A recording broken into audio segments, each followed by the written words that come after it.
So +2 class, after the polygenic traits or the skin color in the human beings, ठीक है। सो next topic मैं ਤੁਹਾਨੂੰ ਦੱਸਿਆ ਸੀ ਉਦੋਂ ਨਾਲ ਹੀ ਦੱਸ ਦਿੱਤਾ ਸੀ ਪਲੀਓਟ੍ਰੋਪੀ, ਹੈ ਨਾ।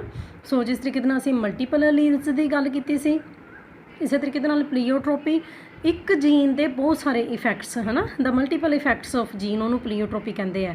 ਵੀ ਇੱਕ ਜੀਨ ਜਿੱਦਾਂ ਕਿ ਡਰੋਸੋਫਿਲਾ ਦੇ ਵਿੱਚ ਜੇਕਰ ਵਿੰਗਸ ਦੇ ਸਾਈਜ਼ ਨੂੰ ਕੰਟਰੋਲ ਕਰ ਰਹੀ ਹੈ ਨਾ, ਸੋ ਉਹਨਾਂ ਦੇ ਵਿੱਚ ਕਿਉਂਕਿ ਫਰੂਟ ਫਰਾਈ ਹੈ ਡਰੋਸੋਫਿਲਾ, ਉਹਨੇ ਉੱਡਣਾ ਹੈ ਨਾ। ਸੋ ਫਲਾਈ ਕਰਨ ਦੇ ਲਈ ਕੀ ਆ, ਉਹਨਾਂ ਦੇ ਅੰਦਰ ਬੈਲੈਂਸਰਸ ਸਟਰਕਚਰ ਪ੍ਰੈਜ਼ੈਂਟ ਹੁੰਦੇ ਆ, ਉਹਨਾਂ ਦੀ ਨੇਚਰ ਨੂੰ ਵੀ ਇਹੀ ਜੀਨ ਕੰਟਰੋਲ ਕਰਦੀ ਹੈ। ਡਰੋਸੋਫਿਲਾ ਦੇ ਵਿੱਚ ਆਈ ਦੇ ਕਲਰਸ ਨੂੰ, ਡਰੋਸੋਫਿਲਾ 'ਚ ਫਰਟੀਲਿਟੀ ਉਹਨੂੰ ਵੀ ਕੰਟਰੋਲ ਕਰਦੀ ਹੈ। ਸੋ ਇੱਕ ਜੀਨ ਬਹੁਤ ਸਾਰੇ ਕਰੈਕਟਰ ਕੰਟਰੋਲ ਕਰ ਰਹੀ ਹੈ।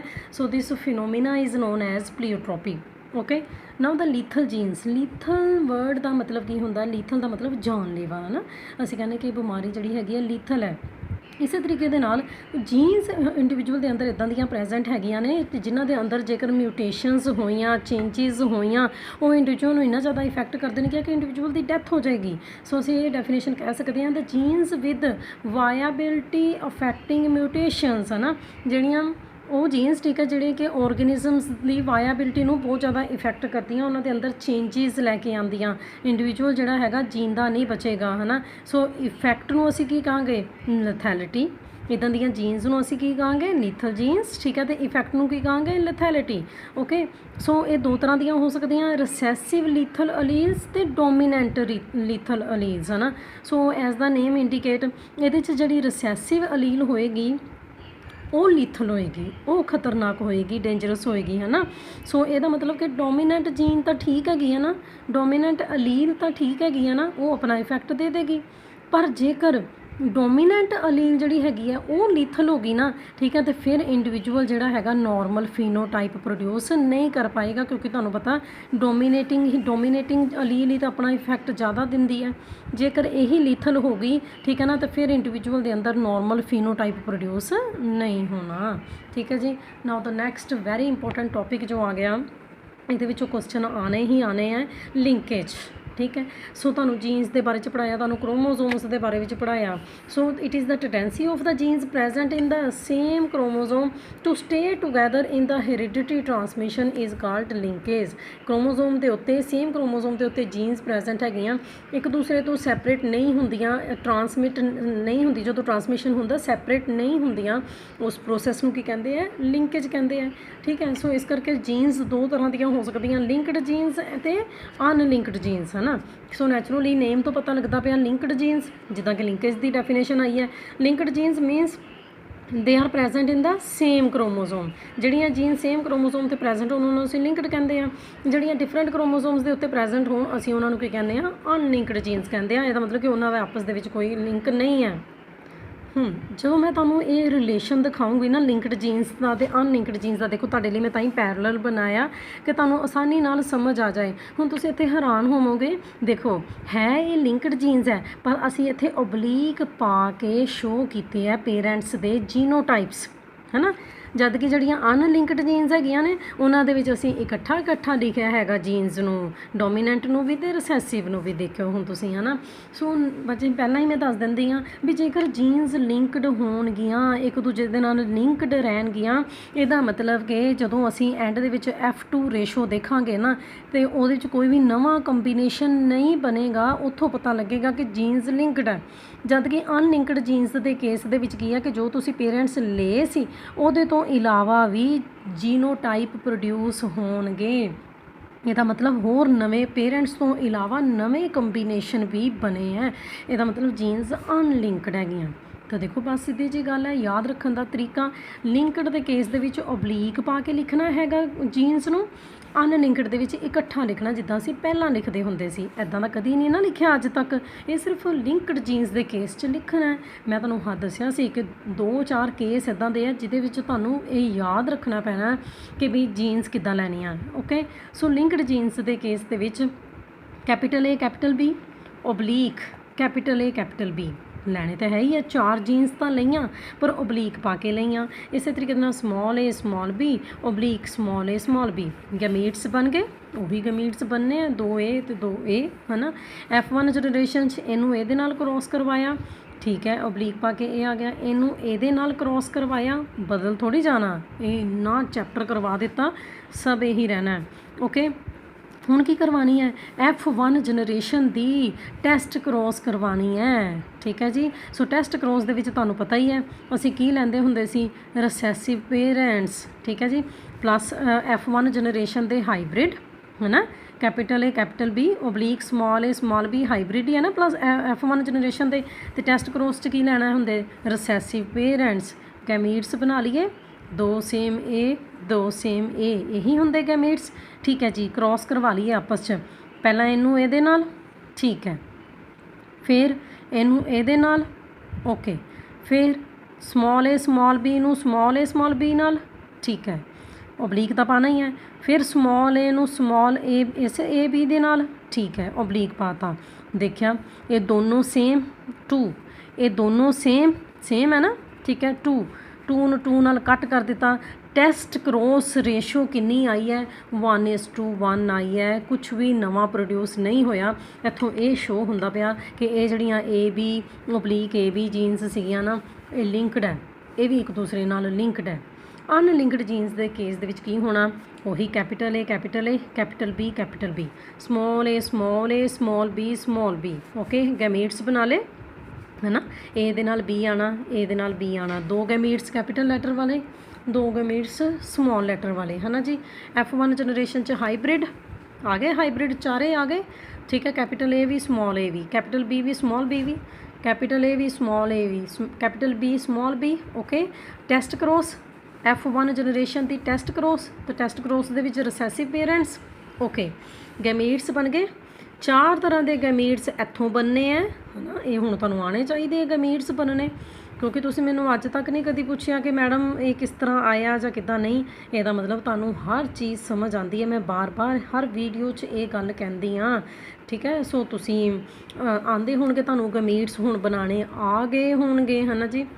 तो इन्हां चारां तो तुसीं 4 गैमीट्स बना ले, इहदे विचों तो एक तरह का ही गैमीट्स बनना बच्चे। ठीक है। स्मॉल A स्मॉल B वाला नैचुरली हुण इह कल्ला ही बचिया ना, इनू ही इन्हां चारां नाल क्रॉस करवाना। तो असीं देखिया टैसट क्रॉस प्रोजैनी दे विच साडे कोल 4 तरह के जीनोटाइप आ गए है। मैं इन्हां नूं रैड कलर दे नाल क्यों मार्क किया, क्योंकि ये जीन्स दे नवे कंबीनेशन बने हैं, समझ गए हो। ठीक है ना। इत्थे कोई नवा कंबीनेशन नहीं सी बनया, इत्थे जीन्स अनलिंकड सीगियां, एक दूसरे तो सैपरेट हो गई। ये पेरेंट्स वाला कंबीनेशन है, ये भी पेरेंट्स वाला कंबीनेशन है। कोई गल नहीं बच्चे, चाहे तुसीं कहना मैडम पेरेंट्स दे विच तो 4 लैटर वड्डे वाले नूं ही मनदे आ, स्मॉल वाले नूं तो असीं मन लिया। ठीक है। पर नहीं, कोई गल नहीं, जिथे एक लैटर कैपिटल एक स्मॉल, एक कैपिटल एक स्मॉल, ये भी पेरेंट्स वाला करैक्टर ही हुंदा। F1 जनरेशन यही सी ना। नवे कंबीनेशन की आ गए, नवे कंबीनेशन आ गए कि भी कैपिटल ए दे नाल स्मॉल ए तो आया ही आया, पर 2 स्मॉल B आ गई। इधर भी कैपिटल B दे नाल स्मॉल B तो आई, पर स्मॉल A आ गए। सीधी जी गल है कि 2 नवे कंबीनेशन पैदा हो गए। इस करके इस टैसट क्रॉस प्रोजैनी की रेशो 1:1 की बजाय की होगी 1:1:1:1, सारे एक पैदा हो गए, 4 तरह के इंडिविजुअल। इस करके जीन्स की सीगियां अनलिंकड। ठीक है जी। डिस्कवरी बहुत जरूरी है। ठीक है। लिंकेज की डिस्कवरी बेटसन ते पुन्नट ने की सी 1906 दे विच कीती सी। स्वीट पीच गार्डन पीच देखी सी उन्होंने सब तो पहला, तो इनू एज ए रैगूलर कंसैप्ट किन्ने कहा सीगा भी हाँ जी इनू मन्निया जाए है ना, मॉर्गन ने 1910 दे विच उन्होंने भी फ्रूट फ्लाई के उत्ते वर्क किया सी। ये गल कदी नहीं भुलनी, ये आना भी अगे जाके टॉपिक आएगा है ना मॉर्गन का, भी उन्होंने ड्रोसोफिला मिलैनोगैस्टर के उत्ते वर्क किया सी ते लिंकेज नू रैगूलर कंसैप्ट बनाया सी 1910 दे विच। ओके। बेटसन ते पुन्नट ने इनू 1906 दे विच देखी सी। जदों असीं टॉपिक करने ना तो फिर एक टॉपिक आना है एंड च कि मैंडल ने, ठीक है, लिंकेज के बारे दे विच इनकंप्लीट डोमीनेंस के बारे च मैंडल ने नोटिस क्यों नहीं किया। ठीक है जी। मैंडल ने नहीं कुछ भी कहा लिंकेज के बारे च। ठीक है। चलो पहला कर लीए काइंड्स ऑफ लिंकेज है ना। हुण बच्चे तुहाडे कोल आ गईयां किस्मां नैचुरली। फिर हुण कंप्लीट लिंकेज तो इनकंप्लीट लिंकेज देखो, चाहे लिंकेज हैगी है पर लिंकेज भी पूरी तरह लिंकेज नहीं है। ठीक है जी। इनकंप्लीट भी हो सकती है तो पूरी लिंकेज भी हो सकती है। इनू भी असी क्रॉस की हैल्प के नाल, इत्थे सारा कुछ जो भी होना क्रॉस की हैल्प के नाल होना। सो कंप्लीट लिंकेज ਠੀਕ ਹੈ ਜੀ। ਹੁਣ ਇਹਦਾ ਮਤਲਬ ਕਿ ਪੂਰੀ ਤਰ੍ਹਾਂ ਲਿੰਕਡ ਹੈਗੀਆਂ ਨੇ ਜੀਨਸ, ਇਹਦਾ ਮਤਲਬ ਇਹਦੇ 'ਚ ਕੋਈ ਵੀ ਨਵਾਂ ਕੰਬੀਨੇਸ਼ਨ ਨਹੀਂ ਪੈਦਾ ਹੋਏਗਾ। ਤਾਂ ਬੱਚੇ ਇਹ ਅਸੀਂ ਐਗਜ਼ਾਮਪਲਸ ਦੇਣੀਆਂ ਡਰੋਸੋਫਿਲਾ ਦੇ ਵਿੱਚ, ਠੀਕ ਹੈ। ਜੋ ਫਰੂਟ ਫਲਾਈ ਹੈ ਨਾ ਡਰੋਸੋਫਿਲਾ, ਉਹਦੇ ਵਿੱਚ ਅਸੀਂ ਕੀ ਲੈਣਾ ਹੈਗਾ, ਰੈੱਡ ਆਈ ਕਲਰ ਲੈਣਾ ਅਤੇ ਨੋਰਮਲ ਵਿੰਗਸ। ਦੋ ਕਰੈਕਟਰ ਕੀ ਚੱਕੇ ਆ ਡਰੋਸੋਫਿਲਾ ਦੇ ਵਿੱਚ, ਇੱਕ ਉਹਦੀਆਂ ਅੱਖਾਂ ਦਾ ਰੰਗ, ਠੀਕ ਹੈ ਜੀ, ਅਤੇ ਇੱਕ ਉਹਦੇ ਵਿੰਗਸ ਕਿੱਦਾਂ ਦੇ ਹੈ, ਠੀਕ ਹੈ। ਅੱਖਾਂ ਜੇਕਰ ਲਾਲ ਹੈ ਅਤੇ ਨਾਲ ਦੂਜਾ ਕਰੈਕਟਰ ਨੋਰਮਲ ਵਿੰਗਸ ਹੈਗੇ ਨੇ, ਪਰਪਲ ਆਈਜ਼ ਹੈਗੀਆਂ ਨੇ ਅਤੇ ਵੈਸਟੀਜੀਅਲ ਵਿੰਗਸ ਹੈਗੇ ਆ। ਵਿੰਗਸ ਨੋਰਮਲ ਨਹੀਂ ਹੈ, ਠੀਕ ਹੈ, ਵਰਕ ਨਹੀਂ ਕਰ ਰਹੇ। ਵੈਸਟੀਜੀਅਲ ਔਰਗਨ ਕਿਹੜੇ ਹੁੰਦੇ ਜਿਹੜੇ ਵਰਕ ਨਹੀਂ ਕਰਦੇ, ਓਕੇ, ਠੀਕ ਹੈ।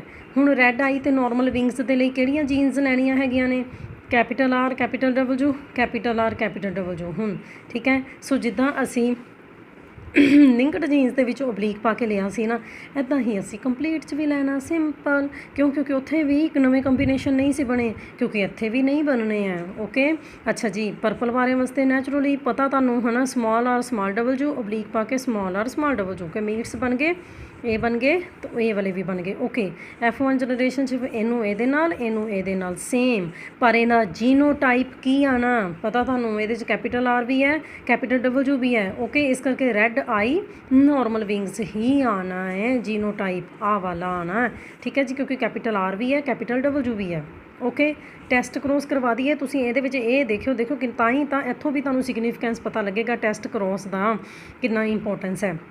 ਟੈਸਟ ਕਰੋਸ ਦੇ ਵਿੱਚ ਹਮੇਸ਼ਾ F1 ਜਨਰੇਸ਼ਨ ਨੂੰ, ਠੀਕ ਹੈ ਜੀ, ਉਹਦੇ ਨਾਲ ਰਿਸੈਸਿਵ ਦੇ ਨਾਲ ਕਰੋਸ ਕਰਵਾਉਂਦੇ ਸੀ, ਠੀਕ ਹੈ। ਚੱਕ ਲਓ ਜੀ, ਹੈ ਨਾ, ਹਾਈਬ੍ਰਿਡ ਚੱਕ ਲਓ, capital R capital W oblique small R small W, ਹੈ ਨਾ ਜੀ, ਇਹਨੂੰ ਕਰੋਸ ਕਰਵਾ ਦਿਓ ਰਿਸੈਸਿਵ ਦੇ ਨਾਲ, small R small W, small R small W, gametes ਬਣ ਗਏ 4 ਤਰ੍ਹਾਂ ਦੇ। ਜਦੋਂ ਇਹਨਾਂ ਨੂੰ ਕਰੋਸ ਕਰਵਾਇਆ ਗਿਆ, ਠੀਕ ਹੈ, ਅਤੇ ਕੀ ਦੇਖਿਆ ਗਿਆ, ਹੁਣ ਮੈਂ ਨਹੀਂ ਦੱਸਣਾ ਕਿ ਕਰੋਸ ਕਿੱਦਾਂ ਕਰਾਈ ਦੀ ਹੈ, ਆਉਂਦੀ ਹੋਣੀ ਤੁਹਾਨੂੰ, ਹੈ ਨਾ, ਠੀਕ ਹੈ ਜੀ। ਸੋ ਕੀ ਦੇਖਿਆ, 2 ਤਰ੍ਹਾਂ ਦੇ ਪੇਰੈਂਟਸ ਇਸ ਤਰ੍ਹਾਂ ਦੇ ਪੈਦਾ ਹੋਏ ਹਾਈਬ੍ਰਿਡ, ਅਤੇ 2 ਤਰ੍ਹਾਂ ਦੇ ਕਿੱਦਾਂ ਦੇ ਪੈਦਾ ਹੋਏ, ਰਿਸੈਸਿਵ ਪੈਦਾ ਹੋਏ। ਫਿਰ ਉਹੀ ਗੱਲ ਲਿੰਕਡ ਜੀਨਸ ਵਾਲੀ, 2:2 ਕੈਂਸਲ ਕਰ ਦਈਏ, 1:1, ਠੀਕ ਹੈ ਜੀ। ਸੋ ਰੈੱਡ ਆਈ ਨੋਰਮਲ ਵਿੰਗ ਵੀ 1 ਪੈਦਾ ਹੋਏ, ਠੀਕ ਹੈ ਜੀ। ਸੋ ਪਰਪਲ ਆਈ ਵੈਸਟੀਜੀਅਲ ਵਿੰਗਸ ਵੀ 1 ਪੈਦਾ ਹੋਏ, ਨਵਾਂ ਕੰਬੀਨੇਸ਼ਨ ਕੋਈ ਵੀ ਪੈਦਾ ਨਹੀਂ ਹੋਇਆ। ਇਸ ਕਰਕੇ ਇੱਥੇ ਕੀ ਹੈ, ਜੀਨਸ ਕੀ ਸ਼ੋਅ ਕਰ ਰਹੀਆਂ ਨੇ, ਪੂਰੀ ਤਰ੍ਹਾਂ ਲਿੰਕਡ ਨੇ, ਕੰਪਲੀਟ ਲਿੰਕੇਜ, ਜਦ ਕਿ ਇਨਕੰਪਲੀਟ ਲਿੰਕੇਜ ਦੇ ਵਿੱਚ ਕੀ ਹੋਣਾ। ਅੱਛਾ ਜੀ, ਇਹਨੂੰ ਹੁਣ ਕਿਹਦੇ ਵਿੱਚ ਸਟੱਡੀ ਕੀਤਾ ਗਿਆ, ਪੀ ਪਲਾਂਟ ਦੇ ਵਿੱਚ, ਹੈ ਨਾ। ਬੇਟਸਨ ਅਤੇ ਪੁੰਨਟ ਜਿਹੜੇ ਸੀਗੇ ਉਹਨਾਂ ਨੇ ਦੇਖੀ ਸੀ ਇਨਕੰਪਲੀਟ ਲਿੰਕੇਜ ਸਭ ਤੋਂ ਪਹਿਲਾਂ 1906 ਦੇ ਵਿੱਚ। ਮੈਂ ਪਹਿਲਾਂ ਉੱਪਰ ਵੀ ਕਿਹਾ ਹੈਗਾ, ਹੈ ਨਾ, ਲਿੰਕੇਜ ਡਿਸਕਵਰ ਹੀ ਬੇਟਸਨ ਅਤੇ ਪੁੰਨਟ ਨੇ ਕੀਤੀ ਸੀ, ਪਰ ਇਨਕੰਪਲੀਟ ਲਿੰਕੇਜ ਵੀ ਕੀਤੀ ਸੀ ਉਹਨਾਂ ਨੇ ਹੀ, ਹੈ ਨਾ, ਉਹੀ ਹੋ ਗਿਆ 1906 ਦੇ ਵਿੱਚ। ਇਹਦੇ ਵਿੱਚ ਬੱਚੇ ਉਹਨਾਂ ਨੇ ਕੀ ਲਿਆ, ਫੁੱਲਾਂ ਦਾ ਰੰਗ ਬਲਿਊ ਅਤੇ ਪੋਲਨ ਗ੍ਰੇਨਸ ਲੌਂਗ, ਫੁੱਲਾਂ ਦਾ ਰੰਗ red, pollen grains round, okay, ਠੀਕ ਹੈ। ਸੋ ਨੈਚੁਰਲੀ ਬਲਿਊ ਕਲਰ ਲਿਆ, ਕੈਪੀਟਲ ਬੀ ਲੌਂਗ ਪੋਲਨ ਲਏ, ਕੈਪੀਟਲ ਐਲ, ਉੱਧਰ ਤੁਹਾਨੂੰ ਪਤਾ ਹੀ ਹੈ ਜੇ ਰਿਸੈਸਿਵ ਲੈਣੇ ਆ ਤਾਂ ਸਮਾਲ ਬੀ ਸਮਾਲ ਐਲ ਗੈਮੀਟਸ ਬਣ ਗਏ, F1 ਹਾਈਬ੍ਰਿਡ ਵੀ ਬਣ ਗਏ। ਨੈਚੁਰਲੀ ਹੁਣ ਮੈਨੂੰ ਦੱਸਣ ਦੀ ਜ਼ਰੂਰਤ ਨਹੀਂ ਹੋਣੀ ਚਾਹੀਦੀ ਕਿ F1 ਜਨਰੇਸ਼ਨ 'ਚ ਕਿੱਦਾਂ ਦੇ ਫੁੱਲ ਪੈਦਾ ਹੋਏ, ਬਲਿਊ ਅਤੇ ਲੌਂਗ ਪੋਲਨ ਵਾਲੇ, ਬਿਕੋਜ਼ ਇੱਥੇ ਕੈਪੀਟਲ ਬੀ ਵੀ ਹੈ ਅਤੇ ਕੈਪੀਟਲ ਐਲ ਵੀ ਹੈ, ਓਕੇ। ਟੈਸਟ ਕਰੋਸ ਲੈ ਲਓ F1 ਜਨਰੇਸ਼ਨ ਅਤੇ ਨਾਲ ਲੈ ਲਓ ਰਿਸੈਸਿਵ ਪੇਰੈਂਟਸ, ਕਰਾ ਦਈਏ ਟੈਸਟ ਕਰੋਸ। ਇੱਥੋਂ ਇੱਕ ਤਰ੍ਹਾਂ ਦੇ ਗੈਮੀਟਸ ਨਿਕਲਣੇ ਆ, ਬਸ ਸਮਾਲ ਬੀ ਸਮਾਲ ਐਲ, ਇੱਥੋਂ 4 ਤਰ੍ਹਾਂ ਦੇ ਗੈਮੀਟਸ ਨਿਕਲਣੇ ਆ, ਬਣ ਗਏ 4 ਤਰ੍ਹਾਂ ਦੇ ਗੈਮੀਟਸ। ਕਰੋਸ ਜਦੋਂ ਕਰਵਾ ਦਿੱਤਾ ਸੇਮ ਉਹੀ ਹੈ ਬੱਚੇ, ਠੀਕ ਹੈ, ਲਿੰਕਡ ਅਤੇ ਅਨਲਿੰਕਡ ਜੀਨਸ ਵਾਲਾ, ਪਰ ਕਰੋਸ ਜਦੋਂ ਕਰਵਾਇਆ, ਠੀਕ ਹੈ, 7 ਜਿਹੜੇ ਹੈਗੇ ਆ ਸੇਮ ਪੇਰੈਂਟਸ ਵਰਗੇ ਪੈਦਾ ਹੋਏ। ਕਿਹੜੇ ਪੇਰੈਂਟਸ, ਬਲਿਊ ਅਤੇ ਲੌਂਗ ਪੋਲਨ ਵਾਲੇ ਪੇਰੈਂਟਸ। 7 ਜਿਹੜੇ ਹੈਗੇ ਆ ਦੂਸਰੀ ਤਰ੍ਹਾਂ ਦੇ ਪੇਰੈਂਟਸ ਪੈਦਾ ਹੋਏ, ਕਿਹੜੇ ਵਾਲੇ, ਰੈੱਡ ਫਲਾਵਰ ਅਤੇ ਰਾਊਂਡ ਪੋਲਨਸ ਵਾਲੇ। ਪਰ 1:1 ਇੱਕ ਨਵਾਂ ਕੰਬੀਨੇਸ਼ਨ ਪੈਦਾ ਹੋਇਆ, ਇਹ ਵਾਲਾ ਕਿਹੜਾ, ਬਲਿਊ ਦੇ ਨਾਲ ਰਾਊਂਡ, ਜਦ ਕਿ ਬਲਿਊ ਦੇ ਨਾਲ ਲੌਂਗ ਸੀ ਨਾ, ਨਵਾਂ ਕੰਬੀਨੇਸ਼ਨ ਪੈਦਾ ਹੋ ਗਿਆ, ਇੱਕ ਬਲਿਊ ਦੇ ਨਾਲ ਰਾਊਂਡ ਆ ਗਏ। ਅਤੇ ਨੈਚੁਰਲੀ ਫਿਰ ਦੂਸਰਾ ਇੱਕ ਨਵਾਂ ਕੰਬੀਨੇਸ਼ਨ ਕਿਹੜਾ ਪੈਦਾ ਹੋਇਆ, ਠੀਕ ਹੈ ਜੀ, ਰੈੱਡ ਦੇ ਨਾਲ ਲੌਂਗ, ਜਦ ਕਿ ਪੇਰੈਂਟਸ 'ਚ ਇੱਦਾਂ ਨਹੀਂ ਸੀ ਨਾ ਹੈਗਾ, ਠੀਕ ਹੈ ਜੀ। ਪੇਰੈਂਟਸ ਦੇ ਵਿੱਚ ਤਾਂ ਬਲਿਊ ਦੇ ਨਾਲ ਹੀ ਲੌਂਗ ਸੀ, ਰੈੱਡ ਦੇ ਨਾਲ ਰਾਊਂਡ ਸੀ, ਪਰ F2 ਜਨਰੇਸ਼ਨ ਦੇ ਵਿੱਚ ਟੈਸਟ ਕ੍ਰੋਸ ਰੇਸ਼ੋ ਦੇ ਵਿੱਚ, ਠੀਕ ਹੈ ਜੀ। ਸੋ 7:1:1:7, 7 ਪੇਰੈਂਟਸ ਵਰਗੇ ਪੈਦਾ ਹੋਏ, ਠੀਕ ਹੈ, ਅਤੇ 1 ਨਵੇਂ ਕੰਬੀਨੇਸ਼ਨ ਪੈਦਾ ਹੋ ਗਏ। ਇਹਦਾ ਮਤਲਬ ਜੀਨਸ ਪੂਰੀ ਤਰ੍ਹਾਂ ਲਿੰਕਡ ਨਹੀਂ ਸੀਗੀਆਂ, ਕ੍ਰੋਸਿੰਗ ਓਵਰ ਹੋ ਗਈ। ਸਮਝਦੇ ਪਏ ਹੋ ਗੱਲ ਨੂੰ? ਜਿੱਥੇ ਨਵੇਂ ਕੰਬੀਨੇਸ਼ਨ ਪੈਦਾ ਹੁੰਦੇ ਨਾ, ਇਹ ਵੀ ਅੱਗੇ ਜਾ ਕੇ ਬਹੁਤ ਇੰਪੋਰਟੈਂਟ ਟੌਪਿਕ ਹੈ, ਇਹਦੇ 'ਚੋਂ ਵੀ ਕੁਐਸਚਨ ਆ ਜਾਂਦਾ ਹੁੰਦਾ, ਕ੍ਰੋਸਿੰਗ ਓਵਰ, ਹੈ ਨਾ। ਸੋ ਆਪਸ ਦੇ ਵਿੱਚ ਜੀਨਸ ਦੀ ਕ੍ਰੋਸਿੰਗ ਓਵਰ ਹੋ ਗਈ ਹੈ, ਲਿੰਕਡ ਨਹੀਂ ਸੀ ਬਹੁਤੀ ਤਰ੍ਹਾਂ, ਓਕੇ। ਇਸ ਕਰਕੇ ਨਵਾਂ ਕੰਬੀਨੇਸ਼ਨ ਪੈਦਾ ਹੋ ਗਿਆ।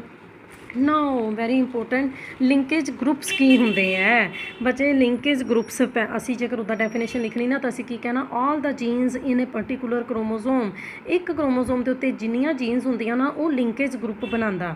ਐਕਚੁਅਲੀ ਇਹਦੇ ਵਿੱਚ, ਠੀਕ ਹੈ, ਤੁਸੀਂ ਯਾਦ ਕਿਸ ਤਰੀਕੇ ਦੇ ਨਾਲ ਰੱਖਣਾ ਕਿ ਕਿਸੇ ਵੀ ਇੰਡੀਵਿਜੂਅਲ ਦੇ ਅੰਦਰ ਜਿੰਨੇ ਪੇਅਰ ਆਫ ਕ੍ਰੋਮੋਜ਼ੋਮਸ ਹੈ ਨਾ, ਉਨੇ ਉਹਦੇ ਅੰਦਰ ਲਿੰਕੇਜ ਗਰੁੱਪਸ ਹੁੰਦੇ ਆ। ਸਮਝਦੇ ਪਿਓ? ਜਿਵੇਂ ਕਿ ਹਿਊਮਨ ਬੀਇੰਗਸ ਦੇ ਜੇਕਰ ਮੈਂ ਗੱਲ ਕਰਾਂ, ਤਾਂ ਹਿਊਮਨ ਬੀਇੰਗਸ ਦੇ ਵਿੱਚ ਕ੍ਰੋਮੋਜ਼ੋਮਸ ਦੇ ਕਿੰਨੇ ਪੇਅਰ ਹੈ? 23 ਪੇਅਰਸ। ਇਹਦਾ ਮਤਲਬ ਸਾਡੇ ਅੰਦਰ ਲਿੰਕੇਜ ਗਰੁੱਪਸ ਵੀ ਕਿੰਨੇ ਹੈ? 23, ਓਕੇ। ਗਾਰਡਨ ਪੀ, ਹੈ ਨਾ, ਗਾਰਡਨ ਪੀ ਦੇ ਵਿੱਚ 7 ਪੇਅਰਸ ਹੈਗੇ ਆ। ਸਮਝਦੇ ਪਏ ਹੋ? ਠੀਕ ਹੈ, ਅਤੇ ਇਹਦਾ ਮਤਲਬ ਕਿ ਉਹਨਾਂ ਦੇ ਅੰਦਰ ਵੀ 7 ਲਿੰਕੇਜ ਗਰੁੱਪਸ ਹੈਗੇ ਆ। ਇੱਦਾਂ ਵੀ ਆਪਾਂ ਕਹਿ ਸਕਦੇ ਹਾਂ। ਅਤੇ ਜੇਕਰ ਅਸੀਂ ਕਹੀਏ ਵੀ ਕ੍ਰੋਮੋਜ਼ੋਮ ਦੇ ਉੱਤੇ ਜਿੰਨੀਆਂ ਜੀਨਸ ਪ੍ਰੈਜ਼ੈਂਟ ਹੈਗੀਆਂ ਨੇ, ਉਹ ਲਿੰਕੇਜ ਗਰੁੱਪ ਬਣਾਉਂਦੀਆਂ ਨੇ, ਓਕੇ। ਨਾਓ ਵੈਰੀ ਇੰਪੋਰਟੈਂਟ ਆ ਗਿਆ ਫੈਕਟਰਸ ਅਫੈਕਟਿੰਗ ਲਿੰਕੇਜ, ਓਕੇ। ਸੋ ਬੱਚੇ ਦੇयर R 4 factors affecting the linkage. Age, ਠੀਕ ਹੈ ਜੀ, ਡਿਸਟੈਂਸ ਬਿਟਵੀਨ ਦਾ ਜੀਨਸ, ਟੈਂਪਰੇਚਰ, ਐਕਸ-ਰੇਜ਼, ਓਕੇ, ਠੀਕ ਹੈ। ਸੋ ਹੋ ਸਕਦਾ ਕਿ ਥੋੜ੍ਹਾ ਛੋਟਾ ਲਿਖਿਆ ਗਿਆ, ਤੁਹਾਨੂੰ ਥੋੜ੍ਹਾ ਸਮਝ ਨਾ ਆਵੇ, ਮੈਂ ਬੋਲ ਕੇ ਤੁਹਾਨੂੰ ਦੱਸ ਦਿੰਦੀ ਹਾਂ। ਏਜ, ਬੱਚੇ ਜਿੱਦਾਂ ਇੰਡੀਵਿਜੂਅਲ ਦੀ ਏਜ ਵੱਧਦੀ ਜਾਂਦੀ ਹੈ ਨਾ, ਲਿੰਕੇਜ ਦੀ ਸਟਰੈਂਥ ਵੱਧਦੀ ਜਾਂਦੀ ਹੈ। ਸਮਝਦੇ ਹੋ? ਏਜ ਦੇ ਨਾਲ ਜੀਨਸ ਬਹੁਤ ਜ਼ਿਆਦਾ ਲਿੰਕਡ ਰਹਿਣਗੀਆਂ, ਠੀਕ ਹੈ, ਓਕੇ। ਡਿਸਟੈਂਸ, ਇਹ ਤਾਂ ਹੈ ਹੀ ਹੈ। ਹੁਣ ਤੁਹਾਨੂੰ ਸਮਝਾ ਕੇ, ਜੇਕਰ ਜੀਨਸ ਦੇ ਵਿਚਕਾਰ, ਹੈ ਨਾ, ਠੀਕ ਹੈ, ਡਿਸਟੈਂਸ ਜਿਹੜੀ ਹੈਗੀ ਹੈ ਬੱਚੇ ਘੱਟ ਹੈ, ਇਹਦਾ ਮਤਲਬ ਕਿ ਜੀਨਸ ਬਹੁਤ ਜ਼ਿਆਦਾ ਲਿੰਕਡ ਹੈ। ਪਰ ਜੇਕਰ ਦੋ ਜੀਨਸ ਦੇ ਵਿਚਕਾਰ ਡਿਸਟੈਂਸ ਜ਼ਿਆਦਾ ਹੋਈ ਨਾ, ਫਿਰ ਉਹਨਾਂ ਦੇ ਸੈਪਰੇਟ ਹੋਣ ਦੇ ਚਾਂਸ ਵੱਧ ਜਾਣਗੇ। ਇਹਦਾ ਮਤਲਬ ਕਿ ਲਿੰਕੇਜ ਘੱਟ ਜਾਏਗੀ। ਸਮਝਦੇ ਪਏ ਹੋ ਨਾ? ਕ੍ਰੋਸਿੰਗ ਓਵਰ ਹੋਣ ਦੇ ਚਾਂਸ ਜ਼ਿਆਦਾ ਹੋਣਗੇ। ਇਹਦਾ ਮਤਲਬ ਤੁਸੀਂ ਇੱਕ ਗੱਲ ਧਿਆਨ ਦੇ ਵਿੱਚ ਰੱਖਣੀ ਹੈ, ਲਿੰਕੇਜ ਅਤੇ ਕ੍ਰੋਸਿੰਗ ਓਵਰ ਇਹ ਦੋਨੋਂ ਓਪੋਜ਼ਿਟ ਟੌਪਿਕ ਹੈ। ਲਿੰਕੇਜ ਦੇ ਵਿੱਚ ਜੀਨਸ ਜੁੜੀਆਂ ਰਹਿੰਦੀਆਂ ਨੇ, ਕ੍ਰੋਸਿੰਗ ਓਵਰ ਦੇ ਵਿੱਚ ਸੈਪਰੇਟ ਹੋ ਜਾਂਦੀਆਂ, ਹੈ ਨਾ। ਇਹਦਾ ਮਤਲਬ ਜਿਹੜੇ ਫੈਕਟਰ ਲਿੰਕੇਜ ਦੇ ਲਈ, ਹੈ ਨਾ, ਲਿੰਕੇਜ ਨੂੰ ਮਜ਼ਬੂਤ ਕਰਦੇ ਆ, ਉਹ ਕ੍ਰੋਸਿੰਗ ਓਵਰ ਦੇ ਵਿੱਚ ਉਲਟ ਹੋਣਗੇ, ਠੀਕ ਹੈ ਜੀ। ਕੋਈ ਨਹੀਂ, ਪਹਿਲਾਂ ਤੁਸੀਂ ਇਹ ਫੈਕਟਰਸ ਸਮਝੋ। ਹੁਣ ਨੈਚੁਰਲੀ ਹੁਣ ਜੀਨਸ ਦੇ ਵਿਚਕਾਰ ਜੇਕਰ ਡਿਸਟੈਂਸ ਜ਼ਿਆਦਾ ਹੋਏਗੀ, ਉਹਨਾਂ ਦੇ ਸੈਪਰੇਟ ਹੋਣ ਦੇ ਚਾਂਸ ਜ਼ਿਆਦਾ ਹੋਣਗੇ। ਤੀਸਰਾ ਫੈਕਟਰ ਤੁਹਾਡੇ ਕੋਲ ਆ ਗਿਆ ਟੈਂਪਰੇਚਰ, ਹੈ ਨਾ। ਸੋ ਇਹ ਤਾਂ ਹੈ ਹੀ ਹੈ ਬੱਚੇ, ਜੇਕਰ ਸਾਨੂੰ ਮਤਲਬ ਗਰਮੀ ਲੱਗਦੀ ਹੈ ਜਾਂ ਕਿ ਸਾਨੂੰ ਸੇਕਾ ਲੱਗਦਾ, ਤਾਂ ਅਸੀਂ ਇੱਕ ਜਗ੍ਹਾ ਦੇ ਉੱਤੇ ਥੋੜ੍ਹੀ ਬੈਠੇ ਰਹਿੰਦੇ ਹਾਂ, ਅਸੀਂ ਬਦਲ ਲੈਂਦੇ ਆਪਣੀ ਜਗ੍ਹਾ। ਇਸੇ ਤਰੀਕੇ ਨਾਲ ਤੁਸੀਂ ਪੌਪਕੌਰਨਸ ਵੀ ਬੰਦੇ ਦੇਖੇ ਹੋਣੇ ਆ, ਨਹੀਂ? ਅਕਸਰ ਤੁਸੀਂ ਆਪਣੇ ਘਰ 'ਚ ਵੀ ਬਣਾਉਂਦੇ ਹੋਵੋਗੇ। ਹੀਟ ਮਿਲਦੀ ਉਹਨਾਂ ਨੂੰ, ਕਿਸ ਤਰ੍ਹਾਂ ਟੱਪਦੇ ਆ, ਹੈ ਨਾ, ਠੀਕ ਹੈ। ਸੋ ਇਸੇ ਤਰੀਕੇ ਨਾਲ ਟੈਂਪਰੇਚਰ ਵਧਣ ਦੇ ਨਾਲ, ਠੀਕ ਹੈ, ਲਿੰਕੇਜ ਦੀ ਸਟਰੈਂਥ ਘਟੇਗੀ। ਕਿਉਂਕਿ ਜੀਨਸ ਇੱਕ ਜਗ੍ਹਾ 'ਤੇ ਨਹੀਂ ਪਈਆਂ ਰਹਿਣਗੀਆਂ, ਉਹ ਦੂਰ ਚਲੀਆਂ ਜਾਣਗੀਆਂ। ਐਕਸ-ਰੇਜ਼, ਨੈਚੁਰਲੀ ਰੇਜ਼ ਤਾਂ ਹਾਰਮਫੁਲ ਹੁੰਦੀਆਂ ਹੀ ਹੈ। ਸੋ ਇਸੇ ਤਰੀਕੇ ਦੇ ਨਾਲ ਐਕਸ-ਰੇਜ਼ ਵੀ ਜਿਹੜੀਆਂ ਨੇ ਲਿੰਕੇਜ ਦੀ ਸਟਰੈਂਥ ਨੂੰ ਘਟਾਉਣਗੀਆਂ। So these were the 4 factors affecting the linkage, ਠੀਕ ਹੈ ਜੀ। So the next topic is sex linkage, ਹੈ ਨਾ। ਇਹ ਵੀ ਡਿਸਕਵਰਡ ਕੀਤੀ ਗਈ ਸੀ, ਮੋਰਗਨ ਦੇ ਦੁਆਰਾ ਡਿਸਕਵਰਡ ਕੀਤੀ ਗਈ ਸੀ ਫਰੂਟ ਫਲਾਈ ਦੇ ਵਿੱਚ ਇਨ 1910 ਦੇ ਵਿੱਚ, ਠੀਕ ਹੈ। ਸੋ ਮੈਂ ਤੁਹਾਨੂੰ ਪਹਿਲਾਂ ਸੈਕਸ ਲਿੰਕੇਜ ਦੀ ਡੈਫੀਨੇਸ਼ਨ ਦੱਸਣਾ ਚਾਹੁੰਦੀ ਹਾਂ, ਠੀਕ ਹੈ। So the location of the sex linked genes in sex chromosomes, ਹੈ ਨਾ ਬੱਚੇ। ਤੁਹਾਨੂੰ ਇੰਨਾ ਤਾਂ ਪਤਾ ਕਿ ਜਿੱਦਾਂ ਹਿਊਮਨ ਬੀਇੰਗਸ ਦੇ ਵਿੱਚ ਮੋਸਟਲੀ ਅਸੀਂ ਉਹਨਾਂ ਨੂੰ ਲੈ ਕੇ ਚੱਲਾਂਗੇ ਨਾ ਪਹਿਲਾਂ। ਸੋ ਐਕਸ ਅਤੇ ਵਾਈ 2 ਸੈਕਸ ਕ੍ਰੋਮੋਜ਼ੋਮਸ ਹੁੰਦੇ ਆ, ਹੈ ਨਾ, ਠੀਕ ਹੈ। ਸੋ 2 ਤਰ੍ਹਾਂ ਦੇ ਸੈਕਸ ਕ੍ਰੋਮੋਜ਼ੋਮਸ ਹੈ। ਸੋ ਸੈਕਸ ਕ੍ਰੋਮੋਜ਼ੋਮਸ ਦੇ ਉੱਤੇ ਜਿਹੜੀਆਂ ਸੈਕਸ ਦੇ ਨਾਲ ਲਿੰਕਡ ਜੀਨਸ ਪਈਆਂ ਹੋਈਆਂ ਨਾ, ਉਹਨੂੰ ਕਹਿੰਦੇ ਆ ਸੈਕਸ ਲਿੰਕੇਜ। ਅੱਛਾ ਜੀ, ਹੁਣ ਇਹ ਵੀ 2 ਤਰ੍ਹਾਂ ਦੀ ਫਿਰ ਹੋ ਸਕਦੀ ਹੈ ਸੈਕਸ ਲਿੰਕੇਜ। ਮੈਂ ਪਹਿਲਾਂ ਹੀ ਦੱਸਿਆ ਕਿ 2 ਤਰ੍ਹਾਂ ਦੇ ਸੈਕਸ ਕ੍ਰੋਮੋਜ਼ੋਮਸ ਹੈ, ਐਕਸ ਲਿੰਕੇਜ ਅਤੇ ਵਾਈ ਲਿੰਕੇਜ, ਓਕੇ, ਠੀਕ ਹੈ। ਜੇਕਰ ਸੈਕਸ ਕ੍ਰੋਮੋਜ਼ੋਮਸ ਜਿਹੜੇ ਹੈਗਾ ਐਕਸ, ਉਹਦੇ ਉੱਤੇ ਜਿਹੜੀਆਂ ਜੀਨਸ ਪ੍ਰੈਜ਼ੈਂਟ ਹੈਗੀਆਂ ਨੇ, ਠੀਕ ਹੈ, ਸੈਕਸ ਕ੍ਰੋਮੋਜ਼ੋਮ ਐਕਸ, ਉਹਦੇ ਉੱਤੇ ਜਿਹੜੀਆਂ ਜੀਨਸ ਪ੍ਰੈਜ਼ੈਂਟ ਹੈਗੀਆਂ ਨੇ, ਉਹ ਐਕਸ ਲਿੰਕੇਜ ਬਣਾਉਣਗੀਆਂ। ਸਮਝਦੇ ਪਏ ਹੋ? ਇਸੇ ਤਰੀਕੇ ਦੇ ਨਾਲ ਵਾਈ ਕ੍ਰੋਮੋਜ਼ੋਮ ਦੇ ਉੱਤੇ ਜਿਹੜੀਆਂ ਸੈਕਸ ਲਿੰਕਡ ਜੀਨਸ ਪ੍ਰੈਜ਼ੈਂਟ ਹੈਗੀਆਂ ਨੇ, ਉਹ ਵਾਈ ਲਿੰਕੇਜ ਬਣਾਉਣਗੀਆਂ, ਓਕੇ। ਇਹ ਸਮਝ ਆ ਗਈ ਸੈਕਸ ਲਿੰਕੇਜ। 3 ਡੈਫੀਨੇਸ਼ਨਸ ਅਸੀਂ ਇਹਦੇ ਅੰਡਰ ਹੁਣ ਸਮਝਣੀਆਂ ਹੈਗੀਆਂ ਨੇ। Sex linked jeans, sex linked characters, sex linked inheritance, ਠੀਕ ਹੈ ਜੀ। ਸੈਕਸ ਲਿੰਕਡ ਜੀਨਸ, ਹੁਣ ਉਹ ਜੀਨਸ, ਠੀਕ ਹੈ, ਜਿਹੜੀਆਂ ਕਿ ਸੈਕਸ ਕੰਟਰੋਲਿੰਗ ਜੀਨਸ ਦੇ ਨਾਲ ਪ੍ਰੈਜ਼ੈਂਟ ਹੁੰਦੀਆਂ ਨੇ, ਜਨਰੇਸ਼ਨ ਆਫਟਰ ਜਨਰੇਸ਼ਨ ਟਰਾਂਸਫਰ ਹੁੰਦੀਆਂ ਰਹਿੰਦੀਆਂ, ਠੀਕ ਹੈ।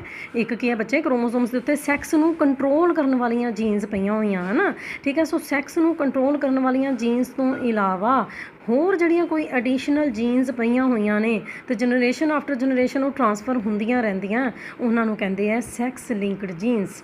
ਓਕੇ, ਸੈਕਸ ਲਿੰਕਡ ਕਰੈਕਟਰਸ, ਨਾਮ ਤੋਂ ਪਤਾ ਲੱਗਦਾ ਪਿਆ ਉਹ ਕਰੈਕਟਰਸ ਜਿਹੜੇ ਕਿ ਕੰਟਰੋਲਡ ਕੀਤੇ ਜਾਂਦੇ ਆ ਸੈਕਸ ਲਿੰਕਡ ਜੀਨਸ ਦੇ ਦੁਆਰਾ, ਉਹਨਾਂ ਨੂੰ ਕੀ ਕਹਿੰਦੇ ਆ, sex linked characters. Okay, sex linked inheritance, naturally the sex linked genes ਦੀ ਇਨਹੈਰੀਟੈਂਸ ਨੂੰ ਕੀ ਕਹੋਗੇ ਬੱਚੇ? ਇਨਹੈਰੀਟੈਂਸ ਦਾ ਮਤਲਬ ਤਾਂ ਸਮਝਦੇ ਹੀ ਹੋ ਨਾ, transfer from one generation to another generation, ਉਹਨੂੰ ਹੀ ਕਹਿੰਦੇ।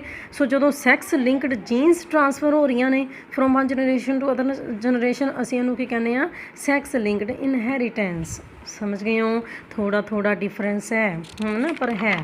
ਓਕੇ, ਅੱਛਾ ਜੀ, ਇਸੇ ਤਰੀਕੇ ਦੇ ਨਾਲ ਮੈਂ ਕੀ ਦੱਸਿਆ ਸੀਗਾ ਕਿ ਮੋਰਗਨ ਨੇ ਡਰੋਸੋਫਿਲਾ ਦੇ ਵਿੱਚ ਸੈਕਸ ਲਿੰਕੇਜ ਨੂੰ ਦੇਖਿਆ ਸੀ, ਹੈ ਨਾ, ਡਿਸਕਵਰ ਕੀਤਾ ਸੀ 1910 ਦੇ ਵਿੱਚ। ਅਸੀਂ ਫਿਰ ਹੁਣ ਤੁਹਾਨੂੰ ਪਤਾ ਕਿ ਵੀ ਉਹੀ ਐਕਸ ਅਤੇ ਵਾਈ ਦੋ ਤਰ੍ਹਾਂ ਦੇ ਸੈਕਸ ਕ੍ਰੋਮੋਸੋਮਸ ਹੈ। ਹੁਣ ਦੇਖੋ ਕਿਸ ਤਰੀਕੇ ਦੇ ਨਾਲ, ਠੀਕ ਹੈ, ਇਨਹੈਰੀਟੈਂਸ ਹੁੰਦੀ ਹੈ ਐਕਸ ਲਿੰਕਡ ਆਈ ਕਲਰ ਦੀ। ਡਰੋਸੋਫਿਲਾ ਦੇ ਵਿੱਚ ਅਸੀਂ ਐਕਸ ਲਿੰਕਡ ਆਈ ਕਲਰ ਦੇਖਣਾ ਕਿਸ ਤਰੀਕੇ ਦੇ ਨਾਲ ਟਰਾਂਸਫਰ ਹੋ ਰਿਹਾ, ਤੇ ਸੈਕਸ ਐਕਸ ਕੌਣ ਹੈ? ਸੈਕਸ ਕ੍ਰੋਮੋਸੋਮ ਹੀ ਹੈ ਨਾ। ਸੋ ਇਹ ਸੈਕਸ ਲਿੰਕੇਜ ਦੀ ਐਗਜ਼ਾਮਪਲਸ ਕਹਿ ਲਓ, ਕਰੋਸਿਸ ਕਹਿ ਲਓ, ਕਿਉਂਕਿ ਹਰ ਚੀਜ਼ ਤੁਹਾਨੂੰ ਪਤਾ ਇਸ ਚੈਪਟਰ ਦੇ ਵਿੱਚ ਕਰੋਸਿਸ ਦੇ ਨਾਲ ਦੱਸਣੀ ਹੈ। ਠੀਕ ਹੈ ਜੀ, ਕੀ ਲਿਆ ਅਸੀਂ? ਰੈੱਡ ਆਈਡ ਫੀਮੇਲ ਲਈਆਂ, ਸਿਰਫ ਅੱਖਾਂ ਦਾ ਕਰੈਕਟਰ ਲੈਣਾ, ਇੱਕ ਹੀ ਕਰੈਕਟਰ ਲੈਣਾ ਹੈਗਾ। ਰੈੱਡ ਆਈਡ ਫੀਮੇਲ ਲਈਆਂ, ਵਾਈਟ ਆਈਡ ਮੇਲ ਲਏ। ਹੁਣ ਤੱਕ ਤੁਸੀਂ ਕਦੀ ਵੀ ਸੈਕਸ ਕ੍ਰੋਮੋਸੋਮਸ ਦੇ ਉੱਤੇ ਜੀਨਸ ਨਹੀਂ ਸੀ ਲਿਖੀਆਂ, ਹੈ ਨਾ। ਅਸੀਂ ਸਿੰਪਲ ਲਿਖਦੇ ਸੀ ਵੀ ਕੈਪੀਟਲ ਟੀ, ਸਮਾਲ ਟੀ। ਹੁਣ ਅਸੀਂ ਸੈਕਸ ਕ੍ਰੋਮੋਸੋਮਸ ਦੇ ਉੱਤੇ ਲਿਖਣਾ ਹੈਗਾ ਜੀਨਸ ਨੂੰ, ਠੀਕ ਹੈ। ਸੋ ਦੇਖੋ ਫੀਮੇਲ ਹੈ, ਫੀਮੇਲ ਦੇ ਕੋਲ ਦੋ ਸੈਕਸ ਕ੍ਰੋਮੋਸੋਮ ਕਿਹੜੇ ਹੁੰਦੇ ਆ? XX, ਰੈੱਡ ਆਈ ਕਲਰ ਹੈ, ਇਸ ਕਰਕੇ ਕੈਪੀਟਲ R। ਓਕੇ, ਵਾਈਟ ਆਈ ਮੇਲ ਹੈਗੇ ਆ। ਪਹਿਲੀ ਗੱਲ, ਮੇਲ ਦੇ ਸੈਕਸ ਕ੍ਰੋਮੋਸੋਮ ਕੀ ਹੁੰਦੇ ਆ? X ਅਤੇ Y। ਹੁਣ ਬੱਚੇ ਇਹ ਵਾਈਟ ਕਲਰ ਦੀਆਂ ਅੱਖਾਂ ਹੈਗੀਆਂ ਨੇ, ਇਸ ਕਰਕੇ ਸਮਾਲ R ਲੈਣਾ। ਤੁਹਾਨੂੰ ਪਤਾ W ਤਾਂ ਲੈਣਾ ਨਹੀਂ ਹੈ, ਸਮਾਲ R ਲੈਣਾ। ਗੈਮੀਟਸ ਬਣ ਗਏ, F1 ਜਨਰੇਸ਼ਨ ਆ ਗਈ, ਹੈ ਨਾ। ਇਹਨੂੰ ਇਹਦੇ ਨਾਲ ਕ੍ਰੋਸ ਕਰਵਾਉਣਾ, ਇਹਨੂੰ ਇਹਦੇ ਨਾਲ ਕ੍ਰੋਸ ਕਰਾਉਣਾ। ਸਾਡੇ ਕੋਲ ਦੋ ਤਰ੍ਹਾਂ ਦੀ F1 ਜਨਰੇਸ਼ਨ ਆ ਗਈ। ਰੈੱਡ ਆਈਡ ਫੀਮੇਲ, ਕਿਉਂਕਿ ਇਹਦੇ 'ਚ ਭਾਵੇਂ ਇੱਕ ਸਮਾਲ R ਆਇਆ ਪਰ ਇੱਕ ਕੈਪੀਟਲ R ਤਾਂ ਹੈ ਹੀ ਹੈ ਨਾ। ਅਤੇ ਦੂਸਰੀ ਗੱਲ, ਦੋਨੋਂ XX ਕ੍ਰੋਮੋਸੋਮਸ ਹੈ, ਇਸ ਕਰਕੇ ਫੀਮੇਲ ਹੈਗੀ ਹੈ ਨਾ, ਕਿਉਂਕਿ ਫੀਮੇਲਸ ਦੇ ਵਿੱਚ ਹੁੰਦੇ XX ਕ੍ਰੋਮੋਸੋਮਸ, ਮੇਲ 'ਚ ਹੁੰਦੇ XY। ਓਕੇ, ਇੱਕ R ਕੈਪੀਟਲ ਤਾਂ ਹੈਗਾ ਹੀ ਹੈ ਨਾ, ਇਸ ਕਰਕੇ ਰੈੱਡ ਆਈਡ ਫੀਮੇਲ, ਹੈ ਨਾ। ਇਸੇ ਤਰੀਕੇ ਦੇ ਨਾਲ ਇੱਥੇ ਵਾਈ ਦੇ ਉੱਤੇ ਤਾਂ ਕੋਈ ਜੀਨਸ ਨਹੀਂ ਹੈ, ਵਾਈ ਦੇ ਉੱਤੇ ਬਹੁਤ ਘੱਟ ਜੀਨਸ ਹੁੰਦੀਆਂ, ਨਾ ਦੇ ਬਰਾਬਰ। ਸਾਰੇ ਮੋਸਟਲੀ ਜੀਨਸ ਐਕਸ ਕ੍ਰੋਮੋਸੋਮਸ ਦੇ ਉੱਤੇ ਹੀ ਪ੍ਰੈਜ਼ੈਂਟ ਹੁੰਦੀਆਂ, ਇਸ ਗੱਲ ਨੂੰ ਵੀ ਦਿਮਾਗ 'ਚ ਰੱਖਣਾ। ਓਕੇ, ਸੋ ਹੁਣ ਇਹ ਭਾਵੇਂ ਐਕਸ ਕ੍ਰੋਮੋਸੋਮ ਦੇ ਉੱਤੇ ਹੀ ਕੈਪੀਟਲ R ਤਾਂ ਹੈਗਾ ਹੀ ਹੈ ਨਾ, ਇਸ ਕਰਕੇ ਇਹ ਰੈੱਡ ਆਈਡ ਮੇਲ ਹੈ। ਬਣ ਗਏ ਚਾਰ ਤਰ੍ਹਾਂ ਦੇ ਗੈਮੀਟਸ। F1 ਜਨਰੇਸ਼ਨ 'ਚ ਇਹਨਾਂ ਨੂੰ ਕ੍ਰੋਸ ਕਰਾ ਲਿਆ ਆਪਸ 'ਚ, ਠੀਕ ਹੈ ਜੀ। ਚਾਰ ਤਰ੍ਹਾਂ ਦੀ F2 ਪ੍ਰੋਜੈਨੀ ਪੈਦਾ ਹੋਈ ਹੈ। ਹੁਣ ਕ੍ਰੋਸ ਕਰਾਉਣ ਦਾ ਤੁਹਾਨੂੰ ਪਤਾ ਹੋਣਾ ਚਾਹੀਦਾ, ਫਿਰ ਵੀ ਮੈਂ ਤੁਹਾਡੇ ਲਈ ਬਲੂ ਅਤੇ ਰੈੱਡ ਕਲਰ ਦੇ ਨਾਲ ਕ੍ਰੋਸ ਕਰਵਾਇਆ, ਹੈ ਨਾ। ਅੱਛਾ, ਮੋਸਟਲੀ ਅਸੀਂ ਪਹਿਲਾਂ ਕੀ ਕਰਦੇ ਹੁੰਦੇ ਸੀ ਕਿ ਨਾ, ਇੱਕ ਐਕਸ ਚੱਕਦੇ ਸੀ ਪਹਿਲਾਂ, ਉਹਨੂੰ ਇਹਨਾਂ ਦੋਨਾਂ ਨਾਲ ਕਰਾ ਲੈਂਦੇ ਸੀ, ਹੈ ਨਾ। ਅਤੇ ਇਹ ਐਕਸ ਚੱਕਦੇ ਸੀ, ਫਿਰ ਇਹਨੂੰ ਇਹਨਾਂ ਦੋਨਾਂ ਨਾਲ ਕਰਾ ਲੈਂਦੇ ਸੀ। ਇਸ ਵਾਰੀ ਕੀ ਬਸ ਥੋੜ੍ਹਾ ਜਿਹਾ ਕੀ ਕੀਤਾ, ਗੱਲ ਉਹੀ ਹੈ, ਪਰ ਨਾ ਇੱਥੇ ਲਿਖਣ ਦੇ ਵਿੱਚ ਥੋੜ੍ਹਾ ਸੋਹਣਾ ਲੱਗਦਾ ਹੈ, ਇਕੱਠਾ ਲਿਖਿਆ ਜਾਂਦਾ ਹੈ। ਸਮਝਾਉਣਾ ਜਿਹੜਾ ਹੈਗਾ ਉਹ ਮਤਲਬ ਬੱਚੇ ਨੂੰ ਆਸਾਨੀ ਦੇ ਨਾਲ ਸਮਝ ਆ ਜਾਂਦਾ ਹੈ। ਇਸ ਕਰਕੇ ਨਾ ਫੀਮੇਲਸ ਇਕੱਠੀਆਂ ਕਰ ਦਿੱਤੀਆਂ, ਮੇਲਸ ਇਕੱਠੇ ਕਰ ਦਿੱਤੇ। ਇਸ ਕਰਕੇ ਇਸ ਵਾਰੀ ਇਸ ਤਰ੍ਹਾਂ ਕੀਤਾ ਹੈ ਕਿ ਵੀ ਪਹਿਲਾਂ ਇਸ ਐਕਸ ਨੂੰ ਇਹਦੇ ਨਾਲ, ਫਿਰ ਇਸ ਐਕਸ ਨੂੰ ਇਹਦੇ ਨਾਲ, ਹੈ ਨਾ। ਕਿਉਂਕਿ XX ਵਾਲੀਆਂ ਫੀਮੇਲਸ ਹੁੰਦੀਆਂ, ਜਸਟ ਇਸ ਕਰਕੇ ਇੱਦਾਂ ਕੀਤਾ। ਬਾਕੀ ਕੋਈ ਐਸੀ ਗੱਲ ਨਹੀਂ ਆ, ਤੁਸੀਂ ਇਸ ਤਰ੍ਹਾਂ ਵੀ ਕਰ ਸਕਦੇ ਹੋ ਕਿ ਇਸ ਐਕਸ ਨੂੰ ਪਹਿਲਾਂ ਇਹਨਾਂ ਦੋਨਾਂ ਨਾਲ, ਫਿਰ ਇਸ ਵਾਲੇ ਐਕਸ ਨੂੰ ਇਹਨਾਂ ਦੋਨਾਂ ਨਾਲ, ਇੱਦਾਂ ਵੀ ਕਰ ਸਕਦੇ ਹੋ। ਓਕੇ, ਕੋਈ ਗੱਲ ਨਹੀਂ। ਆ ਗਿਆ ਜੀਨੋਟਾਈਪ, ਤੁਹਾਨੂੰ ਪਤਾ ਹੈ 2X ਹੈ, 2R ਵੱਡੇ ਹੈ, ਠੀਕ ਹੈ ਜੀ। ਰੈੱਡ ਆਈਡ ਫੀਮੇਲ ਆਣੀ ਬਿਲਕੁਲ ਪਿਓਰ। 2X ਹੈ, ਇਹਦਾ ਮਤਲਬ ਪਹਿਲੀ ਗੱਲ ਇਹ ਇੰਡੀਵਿਜੂਅਲ ਕੌਣ ਹੈ? ਫੀਮੇਲ ਹੈ। ਇੱਕ R ਤਾਂ ਹੈਗਾ ਹੀ ਹੈ ਨਾ ਕੈਪੀਟਲ, ਠੀਕ ਹੈ ਜੀ। ਇਹ ਹਾਈਬ੍ਰਿਡ ਹੈ ਕਿਉਂਕਿ ਦੂਜਾ R ਸਮਾਲ ਹੈ, ਪਰ ਰਹਿਣੀ ਤਾਂ ਰੈੱਡ ਆਈਡ ਫੀਮੇਲ ਹੀ ਹੈ ਨਾ। ਓਕੇ, ਇੱਕ ਕੈਪੀਟਲ R ਹੈਗਾ, ਰੈੱਡ ਆਈਡ ਮੇਲ। R ਛੋਟਾ ਹੈ, ਠੀਕ ਹੈ, XY ਹੈ, ਮੇਲ ਤਾਂ ਹੈਗਾ ਹੀ ਹੈ, ਵਾਈਟ ਆਈਡ ਮੇਲ। ਅਤੇ ਫਿਰ ਕੀ ਹੋਇਆ, ਜੇਕਰ ਮੈਂ ਦੋ ਰੈੱਡ ਨੂੰ ਇਕੱਠਾ ਕਰਦਾ ਤਾਂ ਰੇਸ਼ੋ ਕਿੰਨੀ ਬਣ ਗਈ? 2, ਠੀਕ ਹੈ। ਰੈੱਡ ਆਈਡ ਮੇਲ 1, ਵਾਈਟ ਆਈਡ ਮੇਲ 1, ਠੀਕ ਹੈ ਜੀ। 2:1:1। ਹੁਣ ਅਸੀਂ ਇਹ ਭੁੱਲ ਜਾਈਏ, ਠੀਕ ਹੈ ਨਾ, ਕਿ ਮੇਲ ਹੈ ਰੈੱਡ ਆਈ ਦੇ ਕਿ ਫੀਮੇਲ ਹੈਗੀਆਂ ਨੇ ਰੈੱਡ ਆਈ ਦੀਆਂ, ਠੀਕ ਹੈ। ਪਰ ਅਸੀਂ ਤਿੰਨ ਕਰ ਦਈਏ, ਸੋ ਇਹਦਾ ਮਤਲਬ ਰੈੱਡ ਆਈਡ ਫਲਾਈਜ਼ ਚਾਹੇ ਮੇਲ ਚਾਹੇ ਫੀਮੇਲ ਕਿੰਨੀਆਂ ਪੈਦਾ ਹੋਈਆਂ 3 ਤੇ ਵਾਈਟ ਅੱਖਾਂ ਵਾਲੀ ਫਲਾਈਜ਼ ਕਿੰਨੀਆਂ ਪੈਦਾ ਹੋਈਆਂ 1 ਹੀ, ਤਾਂ ਰੇਸ਼ੋ ਬਣ ਗਈ 3:1। ਸੋ ਗੱਲ ਇਹਦੇ ਵਿੱਚ ਕੀ ਸਮਝਾਉਣ ਵਾਲੀ ਹੈਗੀ ਹੈ ਨਾ, ਕਿ ਜੇਕਰ ਅਸੀਂ ਦੇਖੀਏ ਕਿ ਪੇਰੈਂਟਸ ਦੇ ਵਿੱਚ ਤਾਂ ਫੀਮੇਲ ਸੀਗੀਆਂ ਰੈੱਡ ਆਈਡ ਤੇ ਮੇਲ ਸੀਗੇ ਵਾਈਟ ਆਈਡ, ਨਹੀਂ ਠੀਕ ਹੈ, ਪਰ ਐਕਸ ਕ੍ਰੋਮੋਜ਼ੋਮ ਜਿਹੜਾ ਹੈਗਾ ਉਹ ਜੀਨਸ ਨੂੰ ਲੈ ਕੇ ਆਇਆ, ਠੀਕ ਹੈ। ਸੋ ਦੇਖੋ ਰੈੱਡ ਆਈਡ ਮੇਲ ਨਹੀਂ ਸੀ ਪੈਦਾ ਹੋਏ, ਪੇਰੈਂਟਸ ਦੇ ਵਿੱਚ ਤਾਂ ਹੈ ਹੀ ਨਹੀਂ ਸੀ ਰੈੱਡ ਆਈਡ ਮੇਲ, ਪਰ ਇੱਥੇ ਪੈਦਾ ਹੋਏ ਕਿਉਂ? ਕਿਉਂਕਿ ਉਹਨਾਂ ਨੇ ਆਪਣੀ ਮਦਰ ਤੋਂ ਐਕਸ ਕ੍ਰੋਮੋਜ਼ੋਮ ਲੈ ਲਿਆ ਕੈਪੀਟਲ ਆਰ ਵਾਲਾ, ਇਸ ਕਰਕੇ ਇੱਕ ਮੇਲ ਰੈੱਡ ਆਈ ਵਾਲਾ ਵੀ ਪੈਦਾ ਹੋ ਗਿਆ। ਇਹਦੇ ਤੋਂ ਪਤਾ ਲੱਗ ਰਿਹਾ ਕਿ ਐਕਸ ਕ੍ਰੋਮੋਜ਼ੋਮ ਇਹ ਕਿੱਦਾਂ ਦੀ ਸੈਕਸ ਲਿੰਕੇਜ ਹੈਗੀ ਹੈ, ਕਿਹਦੀ ਇਨਹੈਰੀਟੈਂਸ ਹੋ ਰਹੀ ਹੈ, ਐਕਸ ਲਿੰਕਡ ਆਈ ਕਲਰ ਹੈ। ਇਸੇ ਤਰੀਕੇ ਦੇ ਨਾਲ ਇੱਕ ਵਾਰੀ ਤੁਸੀਂ ਇਸ ਕ੍ਰੋਸ ਨੂੰ ਦੇਖਣਾ, ਇਹਦੇ ਵਿੱਚ ਉਲਟ ਕਰ ਦਿੱਤਾ, ਹੁਣ ਫੀਮੇਲ ਵਾਈਟ ਆਈ ਦੀ ਲੈ ਲਈ ਹੈ ਤੇ ਮੇਲ ਰੈੱਡ ਆਈ ਦਾ ਲੈ ਲਿਆ, ਠੀਕ ਹੈ ਜੀ।